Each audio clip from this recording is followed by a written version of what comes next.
Thank you for tuning in to another episode of One More Story. Just a quick programming note. Parents, if you'd like to skip past the interview and go straight to the first story, you can find it at the 22-minute, 5-second mark. And as a reminder, we are still celebrating Spooky Month for one more week, and the second story could be a little scary for some kids. Also, if you're new to the show, the interviews are for the parents, and the stories are meant for the kids. So with all those disclaimers in mind, please sit back, relax, and enjoy tonight's episode. My guest tonight is C. Robert Cargill. He is a screenwriter, novelist, producer, and former film critic, best known for writing the films Sinister, Sinister 2, Doctor Strange, and The Black Phone. Cargill, welcome to the show. Hey, thanks for having me. I'm so glad you could come on, and I know I missed a ton of things, but I hope I hit the highlights. No, I mean, usually nobody mentions Sinister 2, so I was like, oh, we're going 4 movies instead of 3. I've had one of those weird careers that, depending on how you know me, you can know me in separate regions of my career and then be like, wait, you do this? And I have that happen all the time where, people be like, oh, I love your movies. And then find out, oh, I used to read you as a film critic like 20 years ago. Like, what? You were that guy? And so it's very proud of all those projects. So it's more than enough. Thank you. And well, so tell me a little bit about that transition from film critic to screenwriter. Well, it's, it's one of those weird Hollywood stories that just kind of happens. But essentially, I'll tell the slightly longer version, which was, around 2006, 2007, I noticed a marked change in the online industry, film critic industry. Things were changing rapidly. We saw the rise of something that I call play journalism, which was people taking the journalism that some people had done and just rewriting it for their sites and building entire sites around doing that rather than doing any actual journalism themselves. Back in the early internet, you'd have sites that would trade traffic back and forth saying, hey, you got to go check out Dark Horizons. They got a big scoop today on who the new Batman is. And then come back over here and read our article on how we feel about that. And then it began to change. And then Rotten Tomatoes came up about the same time. And then we saw the rise of social media aggregation on things like Dig, what would then become, links through Facebook and Twitter and TikTok. And all of a sudden, traffic was changing and the way the industry was changing. And I realized that there wasn't going to be a place for me for much longer. As everything diversified and as it went from who had established themselves early, it was going to get bought up by corporations, carved up, set off, and become the industry that we see today. It's in really bad shape right now, and the writing was on the wall. And I talked to a bunch of the heads of sites and said, if we don't change this now and preserve it, we're going to end up dinosaurs. And then, I saw the comet coming, so I decided to write a book and get out of the industry and try to get finally into the creative industry. But over that time, I had developed a fan in Scott Derrickson, and Scott Derrickson loved reading my reviews. He would find himself on the way home ranting about a movie, either positively or negatively, and then he'd go to read reviews. He'd read my reviews, and we had the exact same views on these films. So he started writing letters to me and just dropping me emails, and we would chat back and forth, and we slowly became friends. And then one night, we ended up in Vegas together over the same weekend, and we texted back and forth and like, hey, you're in Vegas, I'm in Vegas, let's get together for drinks. And so we went to the Mandalay Bay and had a couple drinks and started chatting. And he had a couple of producers who were offering him this new model that if he brought a good enough idea, they'd give him $1 million and final cut. And he could make whatever he wanted with that as long as it was this core horror idea. And he had an idea and he's like, hey, can I get your professional opinion on that? And I'm like, yeah, sure. He bounces it off me. I'm like, oh, hey. And I give him my notes. And then I say, hey, I've had this idea rattling around in my head for a few years. Can I get your professional opinion? And he goes, everybody pitches me once. This is your one time. Pitch me. And I pitched him Sinister. And at the end, he was like, oh, I got to make that movie. I know exactly who wants to make that movie. A week and a half later, I'm literally in Jason Blum's office pitching him Sinister. He buys it in the room and we're off to the races. Wow. Scott had read my first draft of my book, loved it, knew I understood film, and like, hey, normally I'd pay you $50,000 for this idea and go write it with my partner, but I just lost my writing partner. You want to write this with me? And I was like, yeah. And so we wrote it. We had a great time writing together. It was just really creatively fulfilling. And we ended up deciding we wanted to do it some more. And so we started taking on other jobs while we prepped Sinister. 9 months after I had pitched it in an office to Jason Blum, I'm on set with Ethan Hawke and Scott Derrickson making Sinister, just this tiny, scrappy $3 million movie. And it did very well. And so, as things were approaching making the movie and me and Scott were started to get like offers to work on other screenplays and things like that, I realized that I was deep in the industry and I needed to leave criticism behind. And so I ultimately, retired as a film critic in March of 2011 and moved forward with trying to get my books published and my movies made. And both of them, the book got me the movie. And then once I had a movie lined up, publishers wanted to read my book. And so the book sold the movie, sold the book, sold the movie. And so I then, got a publishing career out of it and got a screenwriting career out of it. And I've made more good movies than bad. And as a result, people keep letting me do it. And I've written, books that people like. So people let me keep doing that. And that was the transition. So you mentioned Ethan Hawke. So I had avoided the black phone because I am a father. And I also grew up a little bit later. I grew up in the 80s where abductions were number one fear. Mm-hmm. I mean, it was that time. So I have a few questions about, by the way, so I watched it yesterday in the daylight because I am a big scaredy cat, and it was amazing. And it was so cathartic. The ending was so cathartic that it was a good kind of palate cleanser to all of the sort of trauma that you're experiencing and reliving, the fears I had as a kid in the 80s, riding your bike home alone and seeing vans and things like that. What is it about Ethan Hawke? Because you've worked with him how many times now? I want to say this is the second time officially that we worked together. Because I want to say we only did Sinister and Black Phone together. But we've got like 4 other projects with him on the side because we love working with him. Like he's the best. And so I think there's only 2 public things that we've done with Ethan Hawke so far. Okay. We've worked with James Ranzone 4 times because we've had him in smaller parts in some of our films. When all is said and done, if all goes to plan, we'll be making movies with Ethan until one of us is dead. What do you love about Ethan? He's one of the best actors of his generation. He is an unfailingly blue-collar actor. He comes to work every morning on time, knowing all of his lines, knowing all the different ways that he might do a scene. Really collaborative, incredibly creative person. Like one of those guys who he's a lot like us. He's one of those guys who, one of the best things I've ever read about another writer that made sense to me was someone was describing, who knows Stephen King very well, was describing him and said that if you took Stephen King's computers away, he'd go to typewriters. And if you took his typewriters away, he would go to a pencil. If you took all of his pencils and pens away, he would take a stick and carve stories into the ground. He just has to write. And it was the first time I read a thing about someone else where I felt seen. If I was not a published writer, I would be blogging 2,000 words a day. I would just be that guy. And that's very much what Ethan is. Ethan, when he's not acting, he's directing. When he's not directing, he's writing. When, he's written a graphic novel and making documentaries and directing narrative features. And he's just always working. He's got this creative spark. And so he understands every aspect of the creative process and knows exactly what your job is and respects your job. And so knows that, hey, Cargill's here to be the on-set writer. Cargill's the brain thinking about this. If I have a question about this, I go to Cargill. If I have a question about this and how it's going to be framed, I go to Scott. The performance, we talk there. Lots of respect, never any bad vibes at all. He's just this incredibly brilliant galaxy brain creative dude who we absolutely love working with. And everything about him is great. His demeanor, his talent. He's just exactly the type of person you want to collaborate with. And I don't have one complaint about the guy. In dealing with him on and off again over the last 12 years, not one complaint. He's just a beautiful, wonderful human. It's nice to hear about the good ones, Mm-hmm. So I would like to know a little bit about the process of developing, because The Black Phone was a short story, a Joe Hill short story. What's that process for you as a screenwriter, expanding on that world? And what did you add to it? What did you leave behind? First things first, you got to ask yourself, why are you expanding a short story? Why are you taking someone's creative thing and making it bigger? So you have to have a real reason for that. Scott had discovered this story years ago, like 2 decades ago, I think at this point, whenever 20th Century Ghost came out, which I think was 2004, 2005.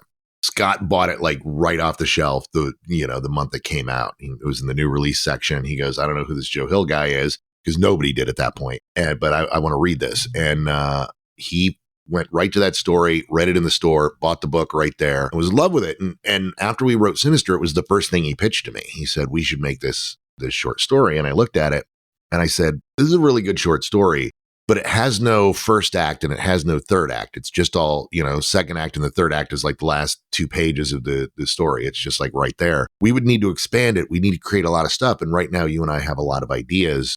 And I think it's better served putting that energy into creating our own ideas than to expanding a short story. So it just sat on the shelf as something every 3 or 4 years we'd be like, oh, Black Phone still hasn't been made. And that's pretty cool. We just kept doing that. And then at one point, Scott pitched me. He had been going through therapy and he wanted to make a film about his childhood. And he was all this stuff bubbling up, all these things he went through in the 70s.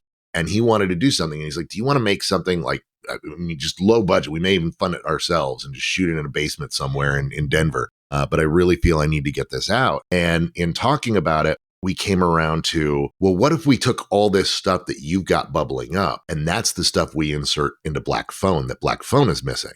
And that was the primer. Like once we had that, it's like, oh, the first act is very much a collection of stories of what happened to, Scott as a child through the lens of me and what happened to me as a child in a similar era.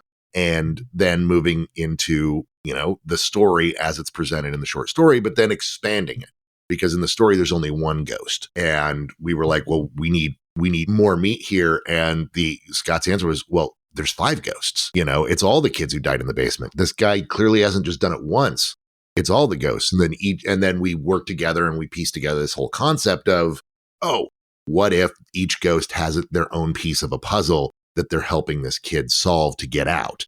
And then, of course, adding the various layers of depth to that as you revisit, you realize there may be bigger motivations here than just helping this kid get out. And that leads us to the third act, which is essentially as it is in the story, but just further expanded. And of course, one of the things is in the story, there's talk about a sister, but we don't go too deep into it. And we realize we need to be outside the basement. We can't just be locked in the basement. And the idea was, oh, what if we go and expand this sister? And there's hints that the sister may be psychic. And it's like, well, this is great. This is classic 80s, 70s and 80s fiction. Like, let's go with that and play around with that.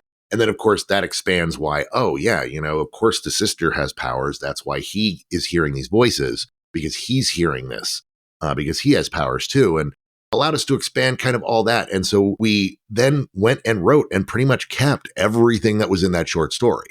So when you read that story, you're like, oh, this is the Black Phone, the movie. There's just all this extra stuff added to it. And that's one of the reasons Joe is so enamored with the film as a whole, is not only does he enjoy it as a film adapted from his work, he very much sees his own story there and feels that it's very much a construct of the three of us. And that movie really does belong to all three of us in a way that a lot of adaptations don't necessarily do.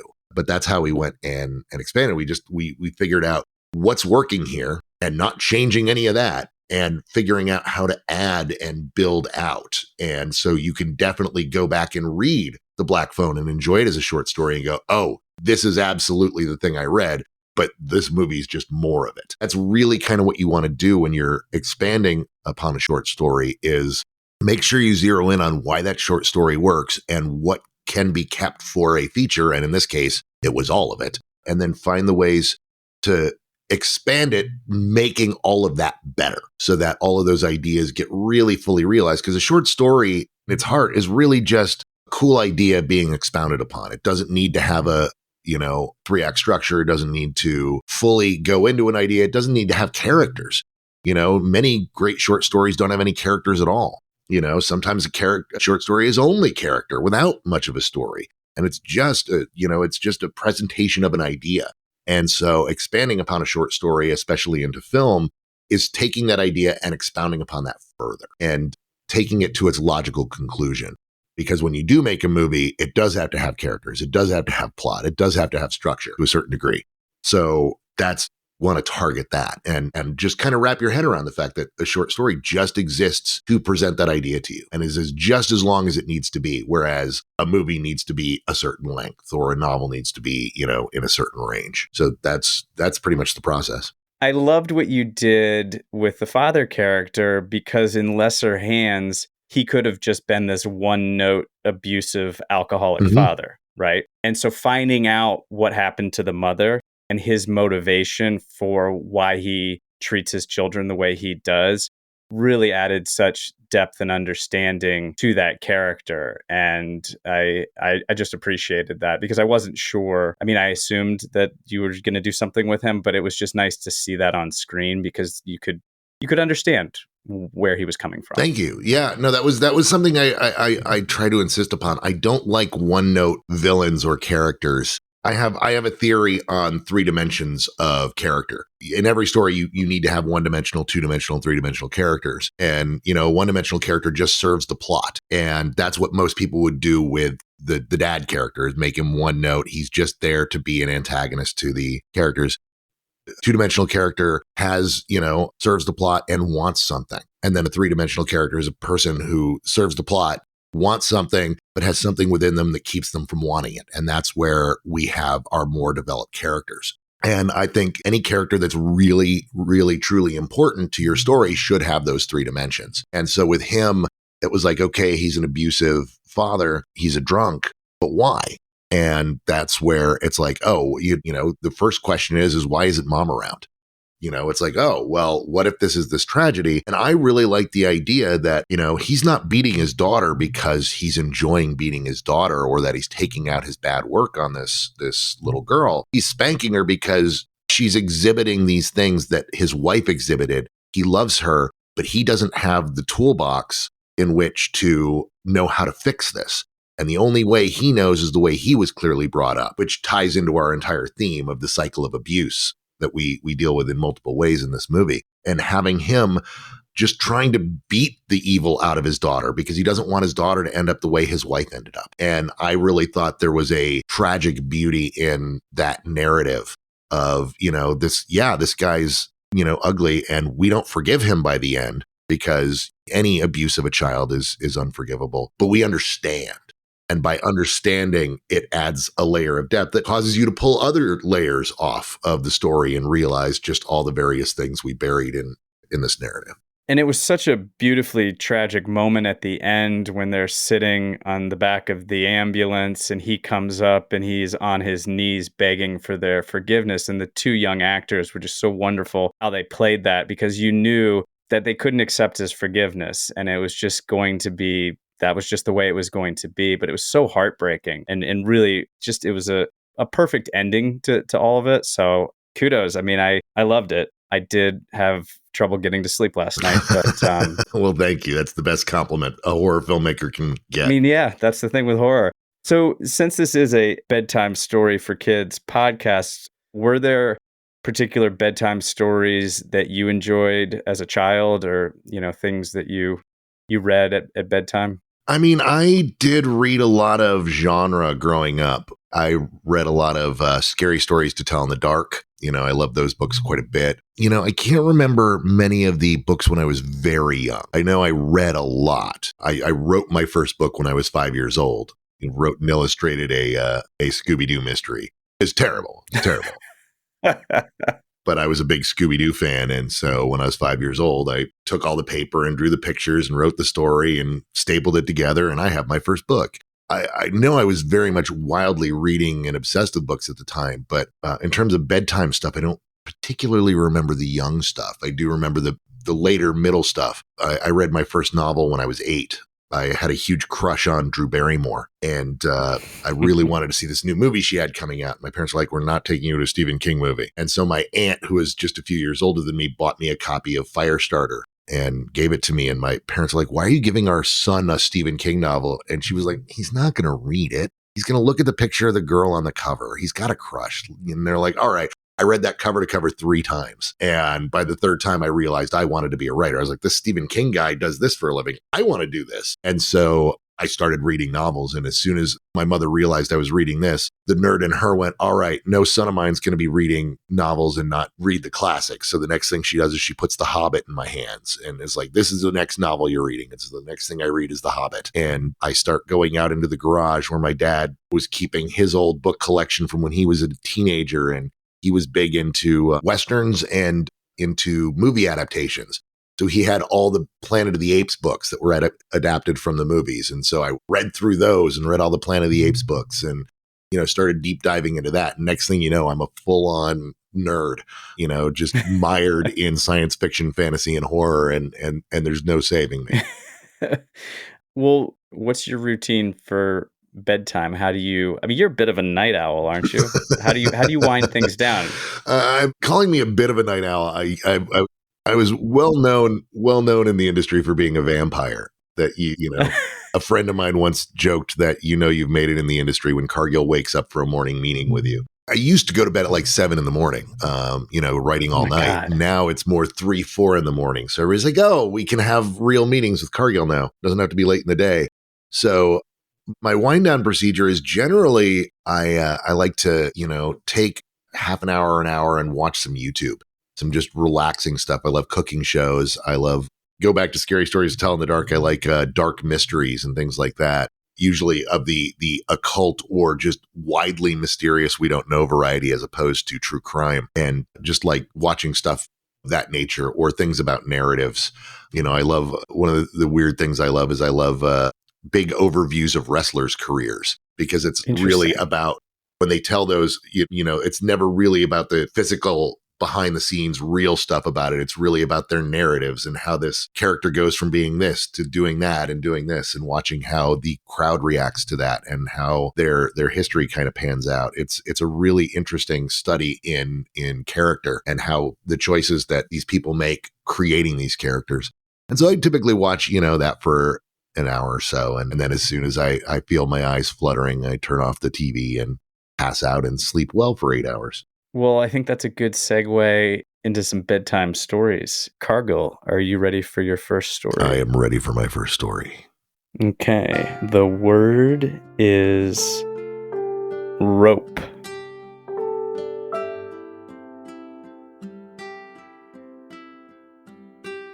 Once upon a time, there was an old woman living on an island. And she hadn't always lived on that island. Her boat that she was on many years ago had shipwrecked on the shores. And it was a remote island. And she tried for many years to get off, to light fires, to send distress signals. But she was marooned on a deserted island. And luckily, she was a very resourceful woman, and her name was Florence. And Florence's dad had been a military man and had trained her as a young girl for all sorts of situations. She grew up, very athletic. She could always do more pull-ups than any of the boys in class. She knew how to start a fire with just whatever was laying around. And so she was actually the perfect person to be stuck on this island. So she managed to survive. And she had been on this island for about 10 years now. And she had free time, right? She was able to hunt and gather. And the island provided everything she needed to survive. But she had some downtime and she was bored. And so she started to construct a rope, just out of pure boredom. She took fibers from the coconut trees, and she would just start weaving this rope every day for just like a half hour a day. Bit by bit, this rope would grow and grow. She had been weaving this rope for the last 5 years. And one particular day, a storm came, and so she had to fortify her little hut that she had built. And so she left her rope weaving duties. She tied what she had to a coconut tree because she didn't want that rope to blow away in the storm. So she tied it up, she fortified her hut. She came inside with her pet squirrel. She had befriended a little squirrel named Timothy. And Timothy and Florence were best friends. They were thick as thieves, as they say. They would have all their meals together. He would bring her, various acorns and nuts from the island, and She would feed him whatever else they could find, and they had a really great relationship. So her little buddy Timothy the squirrel and Florence ran inside as the storm was approaching, and then something strange happened. The storm was great and terrible, shaking the walls of the hut. Thunder rumbled, lightning flashed, winds howled. The seas grew angry and sloshed up against the shore. Florence was very scared, but she had Timothy, and together they huddled into the hut and crawled under the blanket and covered their heads, and they stayed safe and warm while the storm raged. And then, in the morning, the storm broke and the sun came out. And they went out to survey the damage and found that the island had been ravaged by the angry storm, but was still in good shape, and the trees were all still standing, and leaves were strewn about, but nothing they couldn't clean up and make beautiful again. But the rope she had tied to a tree, was now leading out to sea. And she loved her rope. She had, it had been her hobby for so long, so she went over to try to pull it back in. But as she pulled, the rope was taut and wouldn't pull in, as if something else were pulling back on the other side. And she didn't know what to do, and she looked at Timothy, and Timothy seemed to know what to do, so Timothy ran out and ran on the rope. The rope was so taut that he could easily tightrope across it, and he ran out, disappearing on the horizon. And Florence waited. She waited, and she cleaned up the beach and cleaned up all the debris and the various fronds and coconuts that had fallen. But Timothy didn't come back. She began to call out to the sea, "Timothy, Timothy, come back. Timothy, where are you?" But Timothy didn't come back. And so Florence realized there was only one thing to do. She needed to go walk along that rope and find her friend Timothy. And so she stepped onto the rope and found that it was pulled taut enough to support her weight, and she began walking out into sea before she too disappeared upon the horizon. And what happened was, when she got to the end of that rope, she got sucked underwater. But it was as if she had water all around her, but she wasn't actually in the water. It was a giant whirlpool, and she was sucked beneath the surface, surrounded by water, but still she could breathe. There was air around her, water on all sides, and she twisted and turned and spun around. And in the spinning, she saw Timothy spinning around as well. It was like the tornado in The Wizard of Oz, except underwater. And they spun and spun and spun, and then finally got sucked all the way down into blackness. And then suddenly she opened her eyes, and she was on the shore of a different island. Timothy right by her side. They were both a little wet. They were both a little scared. They had been through some heavy stuff. It was a little bit of a traumatic experience, but they were okay. She had no broken bones, no bruises. He was good. They checked each other, and they looked around on this island, and there were other huts. This island had people living on it. And at first she was frightened, because she had not been around people for probably 10 years now. And she'd given up on trying to get out. She was just making this rope just to pass the time. But this rope somehow had connected her and Timothy to another island, and it was vibrant. There were huts everywhere, and there was music playing. And she didn't see anybody at first, but then suddenly she saw a few of the villagers exit their huts to see what had washed up. They didn't really make much of a noise when they washed up, but I guess these villagers were used to things washing up, and so they would always check the shores. And so they saw Timothy, they saw Florence, and there was music in the background. And so they had arrived at a party.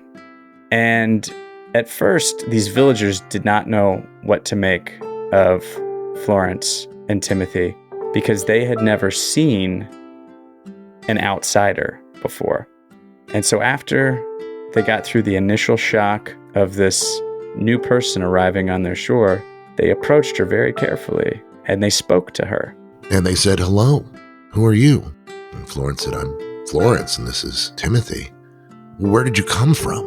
And she points out to the sea and says, I came from the sea. I was on an island all my own with Timothy, and there was a terrible storm. And, well, one thing led to another. We ended up in a whirlpool and we're here. And they said, oh, well, are you going to go back? And she goes, well, I don't know how to get back. How do I get back? How do you get off the island? And they're like, you don't get off the island. We live here on the island. The island provides everything we need. And then she's like, well, I kind of want to go home. Well, we're very sorry. We don't know how to do that. And she goes, well, can I stay here with you? And they look at each other and they don't really know what to do. This is the first person who's ever washed up on shore. Are they supposed to take this person in? They're very friendly and kind people. And they go, well, certainly. But everybody here does something. Everybody here has a special talent and skill. We have Jorge over here. He plays the guitar very beautifully. And we have Janine, and she plays the drums. We have Luke, who plays the flute. We have our friend Tony over here. He is a great fisherman and he provides fish. We have Jeremy, who climbs the trees and he gets coconuts. Nobody climbs trees like Jeremy. What do you do? And Florence thinks, and she's like, well, I don't know. I mean, I've been on my own for a while.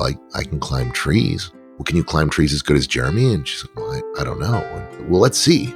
Jeremy goes and climbs a tree very quickly, and Florence is like, oh, I can't climb like that. He's so good at that. It's not me. Well, do you play an instrument? And she's like, no, I could learn. It's like, well, yeah, you could learn, but, what can you do? And she looks at Timothy, and Timothy chitters, and Timothy runs over to the tree and pulls off several fronds and strings and, starts pulling stuff off and brings it over and hands it to Florence. And Florence looks down at Timothy and goes, oh, well, I'm very good at making rope. And they go, you can make rope? No one here can make rope.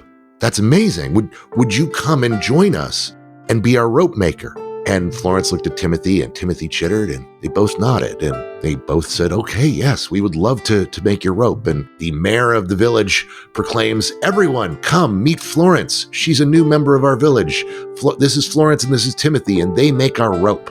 And the village cheered, and they settled in, and in a day they built her own hut. And that night, Timothy and Florence cuddled up together under a blanket, and there was no storm, and everything was peaceful, and they had everything they had before, only now they had friends, and they had a purpose.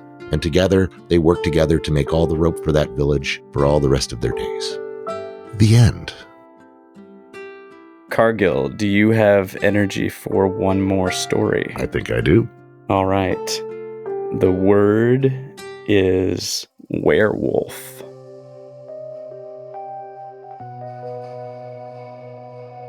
Once upon a time, there was a little boy.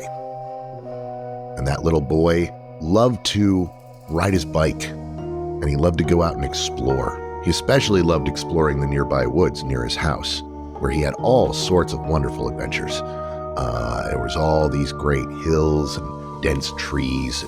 He would go in, and certain parts of it were so densely packed with trees that it was nice and dark, and created all the backdrop for all of his great daydreams. He would go in there and he'd play. It was full of perfect sticks that would represent anything from magical staves to guns to things that he could build into forts. He could do everything that he ever wanted in this forest, and he loved it. But his parents would never, ever let him go out after sunset. Because after sunset, they said, the wolves come out. And that they would hear howling out in the woods. And so they'd never let him out. And one night, he grew so bored in his house. He didn't like playing video games. He didn't like watching television. He liked playing in his imagination in the woods. And that night he was so bored, he decided to sneak out and go investigate the woods. And so he secretly took his bike and he biked away very quietly off down the street and off past the road closed sign at the end of the dead end that led into the woods where he would explore. And he went in and he found it even darker than he'd ever seen it before. And it was so dark, could barely see, but he knew his way because he'd played here so often. He knew every path, he knew every crook, he knew every critter that lived in the woods. He had names for them all. They didn't talk to him, but he talked to them. And as he would go through in the woods, he found himself starting to get a little scared. and a little worried because he knew these woods so well, but he started to realize maybe Mom and Dad were right. Maybe I shouldn't be out here. They keep hearing wolves here at night. And he wandered deeper and deeper and started to have second thoughts.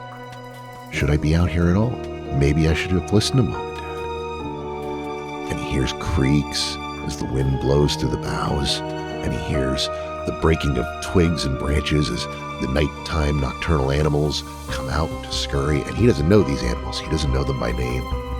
He's never seen them before. But they rustle leaves, they break twigs, and he's starting to get very nervous. And he decides to go to this clearing that he knows of, where there's no trees overhead. And it's just this nice open round area where he can go and be in a little light. And as he steps into the clearing, he looks up. And the next thing he knows, he wakes up in bed. And it's the next morning. He's just been gone. He remembered being in the woods. He remembered stepping into the brightly lit clearing. But he doesn't know why. He's here at home. And he goes outside and checks for his bike, and his bike's still there. And he thinks maybe this was a dream. Maybe he dreamed going out into the woods that night. So the next night, he goes out and he sneaks out and he does it again. And he goes to the woods and he needs to find this clearing. And he steps into the clearing and nothing happens. He doesn't end up back in bed. He's just in the clearing. He looks up and the moon is bright but not quite full. And then he starts to wonder, wait a second. The moon is not full. The moon was full last night. Am I the wolf? Am I the werewolf? He doesn't know. And he starts to wonder. And so every day from then on, he starts to wonder, is he the werewolf? And so he waits and he starts counting the days and the phases of the moon. And he just starts tracking it along the calendar. And the day of the full moon, he grows very excited and scared because what if he's the werewolf? And so that night, he sneaks out and he looks up, but the sky is full of clouds. He can't see the moon, so he doesn't know. And he's like, well, he's going to go out and he's going to go back into those woods again. And he goes out, and he bikes out into the woods, and he goes through the dark forest, and he's not so scared anymore because he starts to wonder if he's what he should be scared of. Should he be scared of himself if he's the werewolf? And as he's walking through, he sees small shafts of light coming through the trees because the clouds have clearly burned off. And he goes towards the clearing and he sees it's brightly lit with moonlight. And he steps in and he begins to howl. And then he wakes up the next morning in his bed and he realizes what's really going on. He's the werewolf, but he's concerned because he knows that werewolves are dangerous. That werewolves, they're scary. They kill people. They hurt people. So instantly he does what he normally doesn't do. He goes out to breakfast with his father and he grabs the newspaper and starts reading the newspaper. And his dad looks at him a little strangely because, his son never comes out and reads the newspaper. But he's reading the newspaper and he's going through and he's looking for any horrible things that happened. But nothing horrible happened. So what did he do last night? What happened after he hit the moonlight? And so he's very, very concerned, but wondering, what am I doing? What is going on? So once again, he starts counting the phases of the moon and counting down the days to 28 days later when the moon is going to be full one more time. But this time, he borrows his father's video camera and he takes the video camera out with him. And he takes the camera out and he sets it up near the clearing and he waits for the moon to come out from behind the clouds. And as the clearing brightens, he realizes it's his time. And he steps out into the moonlight and he begins to howl. And fur comes out of his arms and his legs and his cheeks. And he gets whiskers and he grows a big long snout. And he and then he wakes up the next morning in his bed. And once again, his bike is back where it should be. and the video camera is back where it belongs. And he waits for his mom and dad to go to work, and then he goes and he takes the video camera and he plugs it into the television, and he just watches. And he sees himself walk slowly into the moonlight. He watches himself transform and change into this big, large, hairy werewolf. And then he gets down on all fours and he howls. And then out of the corner of the screen, he sees 4 other wolves traipse in and howl back at him. And the 5 of them begin playing and enjoying the night and dancing in the moonlight together and having a great time. And they run off into the woods and they go off to gallivant in the woods together. And the video keeps recording, and he fast forward and he fast forward, and he comes back, and then he starts to see as the moon gets covered up by the clouds, and he turns back into a little boy, and the 4 other wolves turn into other little boys and girls, and they all grab their things and go back home to go back into bed to wait to play for 28 more days. The end.